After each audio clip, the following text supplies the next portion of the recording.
Hey, Stalker. We're back with another episode of Morbidly Captivating. I'm Andrea, and my imaginary friend Jeanette is joining me once again. I'm excited to be back. We're glad to have you. Have you ever used over the counter medications in a way it wasn't intended? Better yet, have you ever thought about using over the counter medications as poison?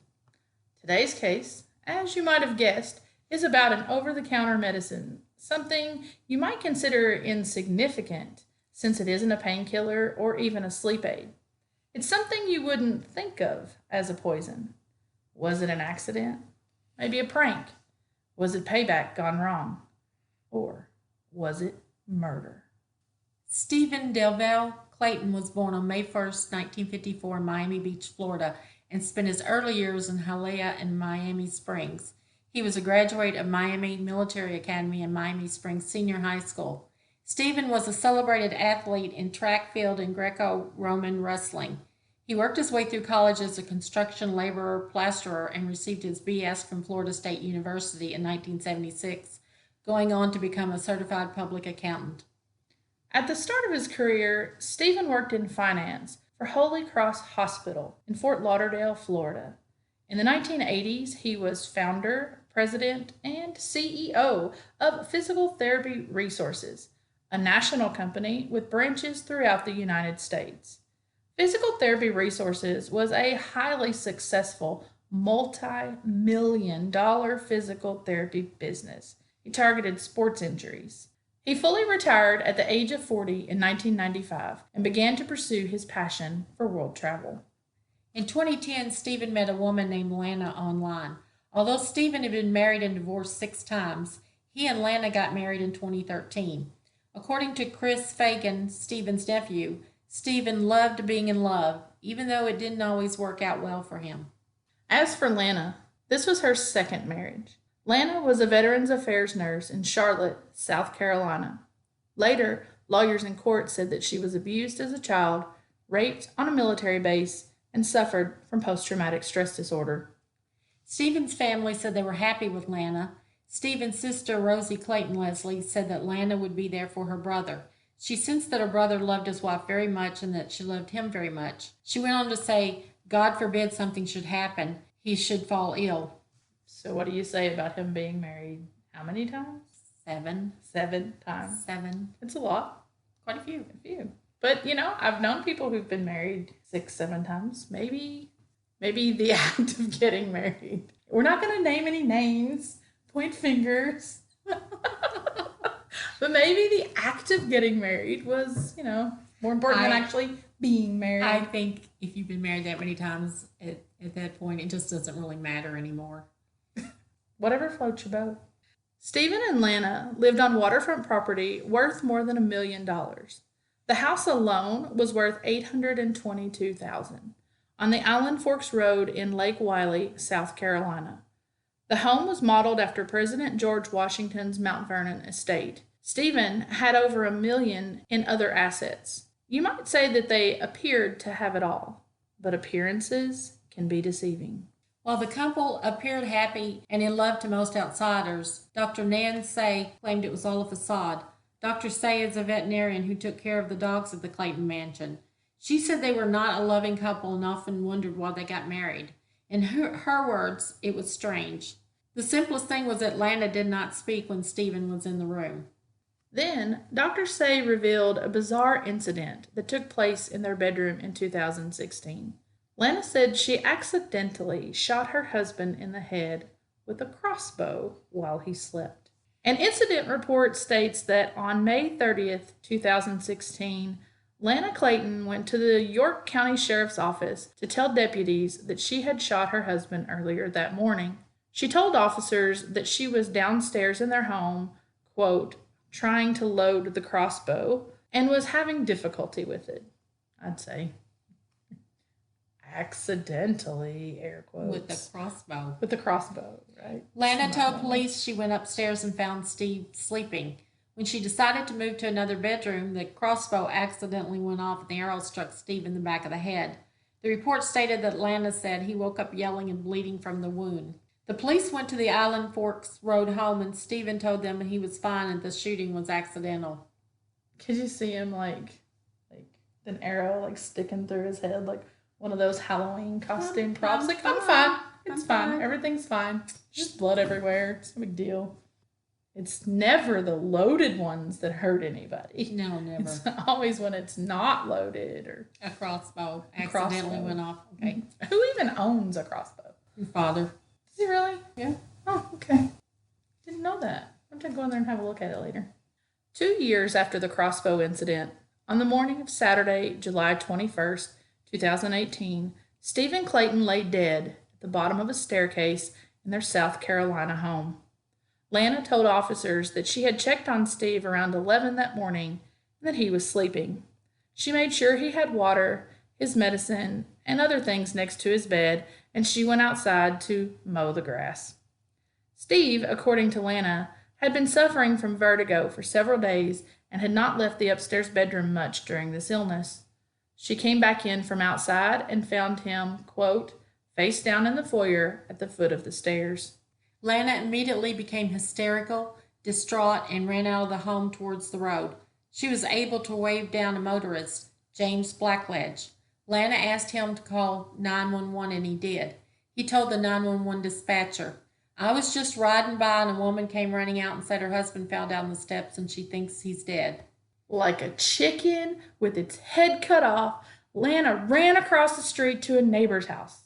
Instead of calling 911 herself or attempting to assist her husband in any way, instead, she was running around attracting attention to herself. Blackledge was left on the phone with the dispatcher while Lana pounded on the neighbor's screen door. Terry Floyd was a close friend of Lana and Stephen. When he answered the door, he asked her what was wrong, and all she would say was, It's Steve, it's Steve. Terry got his golf cart, and together they went to the front door of the Clayton home. Terry did not see Steve and asked Lana where he was. She told him that he was at the base of the stairs in the foyer. Lana sat on the front steps while Terry went inside. He tried to get a pulse but was unable to find one. He knew that Stephen was dead. Lana was in distress after discovering her 64-year-old husband dead in the foyer. Terry, according to a body cam video, said that she was kind of on a guilt trip about not checking on him. He and a few of the other neighbors tried to console her and were supportive of her. An officer and a friend also comforted her. Stephen's nephew, Nick French, was a police officer in a nearby town. He heard about the call that came in for his uncle and immediately went to the Clayton home. Lana hugged him and started crying before he went to see his uncle. The coroner, Sabrina Gast, received a phone call a little past 1 p.m. that Stephen Clayton had died at his home. She sent a deputy coroner who believed that the cause of death was most likely due to a heart attack. The deputy coroner had not seen anything suspicious to believe otherwise. Nick, on the other hand, being an experienced cop and investigator, found red flags around his uncle's untimely death. Most noticeable was the absence of his uncle's phone. Nick knew that there were at least 2 phones in the house and that Stephen always had his phone on him. Nick said that the phone was his uncle's lifeline and that they were not able to find Stephen's phone anywhere. Nick also questioned why Lana didn't use one of the 2 phones, and more importantly, since she was a nurse, wondered why she wasn't doing CPR when they arrived on the scene. The deputy coroner asked Lana about funeral arrangements, and Nick reported that Lana said, It's just too much right now. She had her head in her hands and she said, I have no idea. The deputy coroner then offered to take Steve's body to the morgue and run some tests. Lana looked up from her hands and said, That funeral home, the one that's down the street. Let's take him there and have him cremated. Nick noticed how quickly Lana changed from, I have no idea what I'm going to do, to let's have him cremated. Nick, along with other family members, wanted answers about Stephen's unexpected death. Was it a heart attack? Was there more to the story? They asked for an autopsy and a toxicology test. Nick wanted his cousin, Chris Fagan, to be present, or at least given the opportunity to decide for himself whether or not to come to Stephen's home. Lana was insistent that Chris not come over and see his uncle in that state. She told Nick no a 3rd time and even yelled at him. Stephen had confided in Chris 2 months before his death that his marriage was in trouble and he wasn't as happy as he thought he was going to be. Defiant of Lana's orders, Nick walked upstairs and called Chris. Stephen's sister, Rosie Clayton Leslie, lived in Florida. Chris called her to tell her what had happened to her brother. Rosie said she had been trying to reach Stephen by phone for 3 days prior to his death. She was worried as to why she couldn't reach him, especially since he was known to always have his phone with him. When Chris arrived at the Clayton house later that day after Nick's call, he comforted Lana. She told him that she needed his help in organizing Steve's affairs. Chris told her that the first thing they needed to do was to find the will, and that the will would tell them what Stephen's wishes were in terms of whether he should be buried or cremated. Chris told 48 Hours that he was startled by Lana's response. She said that there wasn't a will. Chris told Lana that there was a will and that he actually had seen it. Stephen had made Chris his executor. Again, she said there was no will and went inside. Nick told 48 Hours that he had an aha moment. He was astounded when he heard Lana in the kitchen talking about Stephen. She was in the kitchen and she was telling these lurid stories of all Steve's illicit drug habits, stating that he was a hardcore drug abuser. And she's telling these stories and she's laughing. Stephen never got high on illicit drugs, according to Nick. He went on telling 48 Hours, Lana basically said that she didn't want an autopsy done because she was worried about what the toxicology would show. And for me, it was jarring when I heard it. But what happened? Lana said that Stephen had been bedridden for 3 days. Nick went to see the bedroom for himself. The bed was drenched with urine, and when he asked Lana about it, she simply responded that when Stephen has vertigo, he urinates in the bed. Chris said that it made him think about how Stephen suffered and wasn't able to reach anyone. Chris said that Lana demanded that everyone leave shortly after. Chris and his wife, as well as Nick and his wife, were discussing the events and what they had seen. Both couples were of the opinion that something was wrong. Rosie was trying to understand how vertigo could lead to a heart attack. The following day, Chris and his wife had planned to help Lana find Stephen's will. Nick told 48 Hours that Lana said, "Do not come here. This is my house. He was my husband. I will handle everything." Have you ever seen a death in a family that didn't cause problems? There wasn't drama and fighting? None yet. Never? Never. It's a thing. Nick and his wife went to Chris's house anyway. Once there, they looked at each other and went through the small talk. Then Nick told Chris that something was wrong, and Chris felt the same way. They knew they were working against the clock since Stephen was already at the funeral home. The funeral could move forward with whatever Lana told them. Nick and Chris demanded that the coroner order an autopsy and toxicology test. She agreed. This was done without Lana's knowledge.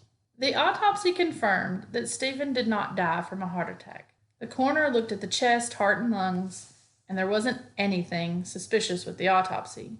The toxicology test was different matter altogether.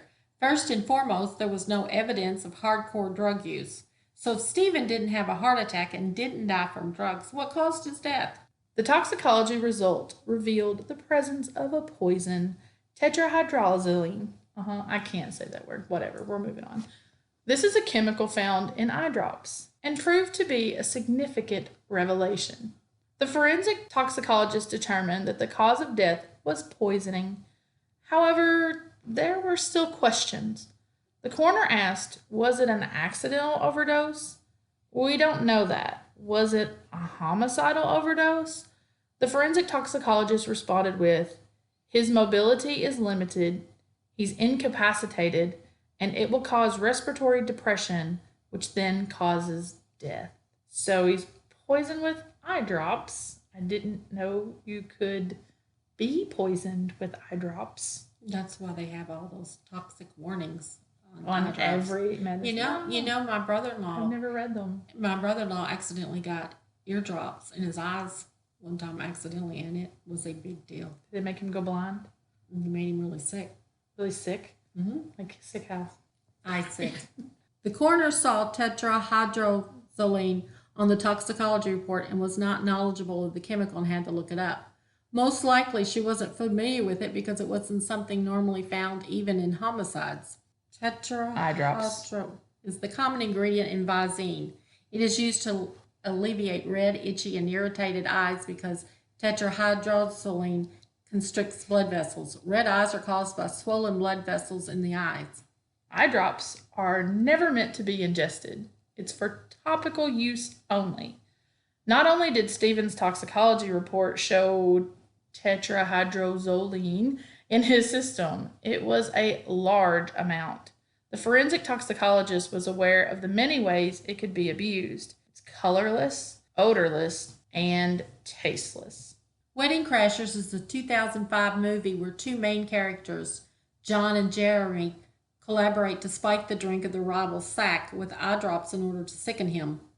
Jeremy schemes, put a few drops of this in his drink and he'll be going down on a toilet seat for the next 24 hours so that his date would be more approachable.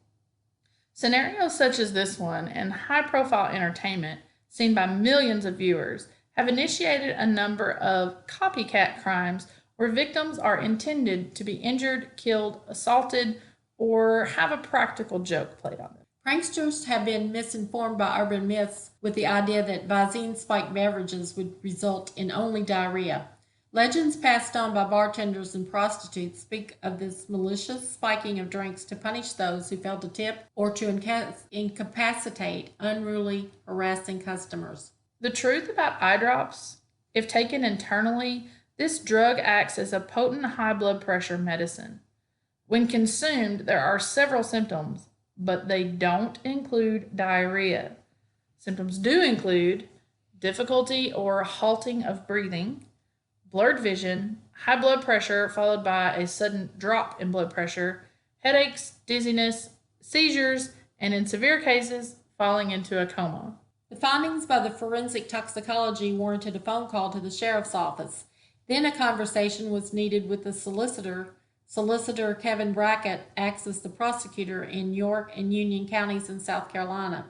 Needless to say, the solicitor had questions. First and foremost, how did the Visine get into the system?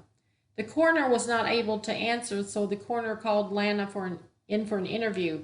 The investigators from the sheriff's office and the FBI were in the next room listening. At this point, Lana knew an autopsy had been performed on Stephen.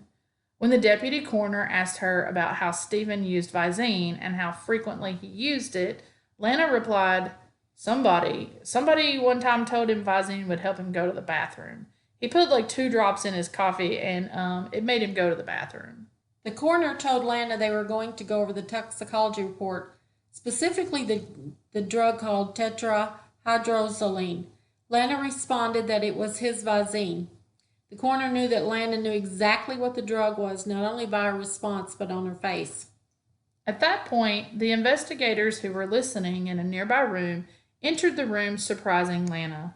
They introduced themselves and told her that she wasn't in any trouble, but wanted to ask her a few questions. She was a witness in this case for Stephen, and they read Lana her Miranda rights.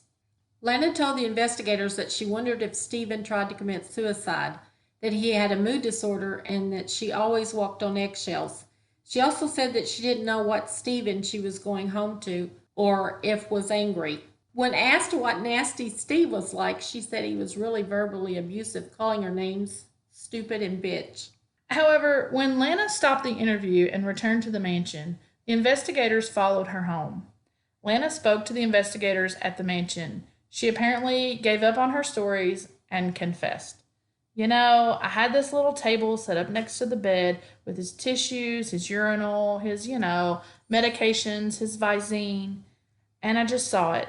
I was just so angry. I just took it and I squirted it and I put the whole thing in. Lana had squirted the whole bottle and she squeezed it hard. Stephen was sleeping. She continued saying, what if I did kill him? What if I caused his death with Visine? I just wanted him to suffer. I was just angry. He was just constantly, Lana, come here, help me to the bathroom, do this, do that, and everything. Then Lana went on to say that Stephen was verbally and physically abusive and that he had hit her several times. Family members listened in disbelief. The way Lana described Stephen was not the Stephen they knew. When the solicitor talked to Lana about the crossbow incident, she changed her story to say that she was protecting herself because Stephen was coming at her. Which would be from the back of his head. Yeah, he was coming at her. Back of his head, but that's self-defense. Maybe he was running backwards. I'm not very fast running backwards. Probably trip and fall and break a hip. As long as you're not last. You don't have to be first. Right? Just don't be last. Just don't be last. Okay. The investigators left the home to prepare an arrest warrant. Lana attempted suicide. She took some pills and turned the gas on. She left notes indicating she felt bad about poisoning her husband and she couldn't live with herself. A neighbor went to the house that morning and called for help. She was treated briefly at the hospital and then taken into custody. The solicitor determined that Lana had gradually poisoned Stephen over the period of 3 days and then finally gave him the fatal dose. On January 16, 2020, Lana pleaded guilty to fatally poisoning her husband by putting eye drops into his water for days. She was sentenced to 25 years in prison. Thanks for recording with me, Mom. Is that it? That's it. I'm not Jeanette. Did you have a good time? Yeah, pretty good. Thanks for pretending to be Jeanette for me. Thank you. You're welcome. I also discovered I'm not very good at this. Just takes practice. It's fine.